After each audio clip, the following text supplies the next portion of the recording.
Dear Rabbi and Aleeza, I think I'm dating someone with an addiction. What should I do? Okay, so we didn't identify what the addiction is. That's all we got. Yeah.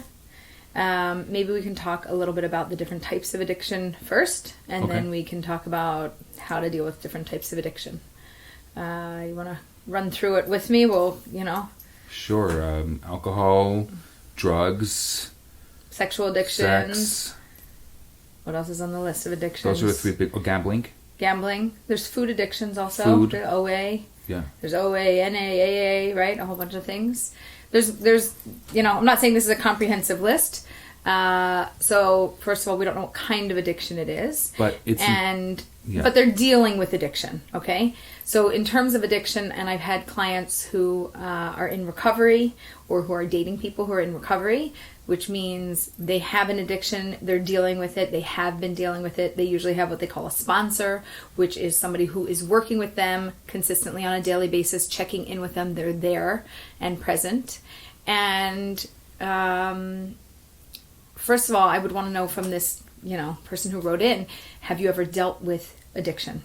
Anybody in your life? Anybody in your world? Do you even know what that means? Right. Do you understand addiction? I feel so grateful that I live in a world, post Bill W., the founder of AA, in a world where now we know that addiction an addict is an addict forever. Right. And it's hard if you're not an addict to really understand that. And I can say, as someone who's not an addict, I can sympathize. I can't empathize. Right. But and obviously as a rabbi, I've had to deal with people with addictions and helping them get help. But it's something that you grapple with your entire life. And in the grand scheme of things in the world, that's new. That's new, that's the way that we know addiction now. There's a 12-step program that guides people through it. So what you're talking about is the support system of how to navigate addiction. Can you imagine being an addict and having to deal with that alone? The secrecy? No. Because so many addicts... No, without knowing who's the right support person to go through to. Right. So there's... What I would say is that if you are someone who is living with someone with an addiction, there's something called Al-Anon, and you can go to support groups that are just like the support groups that your addict spouse or friend goes. But it's for the person who is in the relationship to learn how to support the addict in your life. Right. And that's really important. Yes. It's constant and. As it's very interesting as a rabbi, I have to often navigate issues like where addictions conflict with Jewish law. If and I've had to say to addicts, which, let's say for someone who's religious, breaking the Sabbath, you only do it if it's life and death. Right. But we always say, no life, no Sabbath. So if you have a thought that there's a life and death issue, you break the Sabbath. If you're an addict, going to a meeting is life and death. You can break the Sabbath to go to a meeting. I didn't know that. That's how, and I'm showing that as an example because that is that's how serious Judaism takes addiction. That's right. And how much they support getting the support that an addict needs. Exactly. So let's circle back to the questioner of how does someone navigate being in a relationship with an addict and what's their role? What do they do? So I think one tip you gave is go to the Al-Anon program that's built for somebody in the relationship, not the addict, but a person in relationship with the addict. Get a support group for yourself so that you know how to navigate it and that you have other people to listen to and to bounce ideas off of if you need that support. Right. In every city, you have to learn where your resources are. Like here in Montreal, I as a rabbi, I know there's great resources. There's a great Jewish organization called Lifeline that has great resources for addicts, for family of addicts. They support children of addicts. I mean, it's really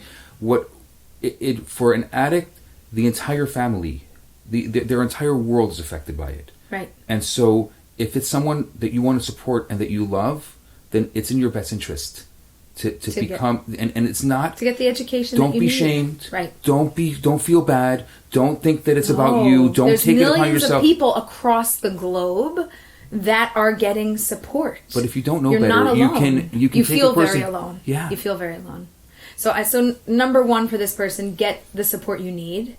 And number two is evaluate if you are somebody who has the patience, the love, the skills to be able to build a relationship with somebody who is going to live with this. That's part of the evaluation process when you're dating is, can I handle the other person's stuff, whatever their stuff is? Sometimes it's financial, sometimes it's emotional, sometimes it's family, sometimes it's addiction. There's many different things that we have to take on. And this might be one of those things. And do you know how to navigate it? Yeah. And do you have a partner? I do need somebody to take seriously and evaluate. I'm dating an addict. Okay, yes, and are they in a place of A, knowing that they have a problem, and B, getting support? Or are you telling me I'm dating an addict and they're in denial? They're in denial. They have no clue. They've support. What are you even talking about? They don't even think they have a problem. If that's the case, I would say no.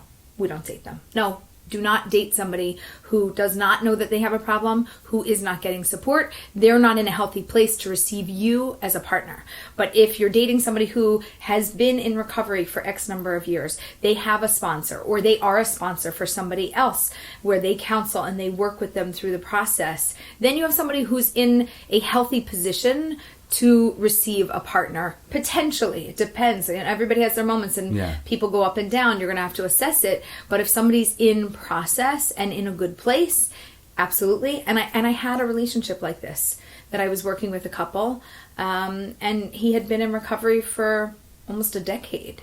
And he was in a great place. But he clearly said, I go to my meetings, I have my sponsor, I am an addict, but I'm clean, right? But he totally took ownership of it. And he's living, also he has proof of having lived since that time period in a healthful way where you see his changes. He made behavior changes, he made physical changes, and he stopped. That's amazing. And once you see that and you have proof of that, by me, it's just like anything else. That everybody has stuff. Is this stuff that you're able to handle? And he was clearly able to handle it. It was actually beautiful. Wow. I was actually impressed. Really, deeply connected. That's amazing. And I'm thinking about a previous episode where you talked about your brilliant system of I people and you people and we people. Yes. I think that you have to identify, if you're an I person, you can't be in a relationship with an addict.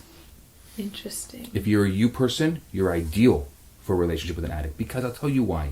Because if you're saying, well, why are you going to your meeting instead of our date night? If you are starting to say, well, you're working all day and then you got to run to your meeting, like you care about them more than me. Right. It's like, no, I care about me more and than us. anything. And us, because if I'm not healthy and I'm not in a good place, then I can't be present for us. Yeah. It's a good point. They're going to have to listen to that because they're not going to understand that language. Right. But it's a previous episode and you go back to that. The I, you, we. Yeah. I, we, you. Right. Whatever. But it's a really deep I just topic. want to thank this person for reaching out, because this is a really hard topic to bring up. Just reaching out and just asking this question, even if you're an anonymous person asking a podcast, it means that you're looking for help, and there's help out there. There's so many resources. I can't say how grateful I feel living in a world where we have so many resources for addicts today. Yeah, it's a blessing. It's truly, truly a blessing. And thank you for asking, and I think thank you to you, Aleeza, for allowing us to be able to cover this. This is a really important... Thank you, Rabbi, for all the resources. Yeah.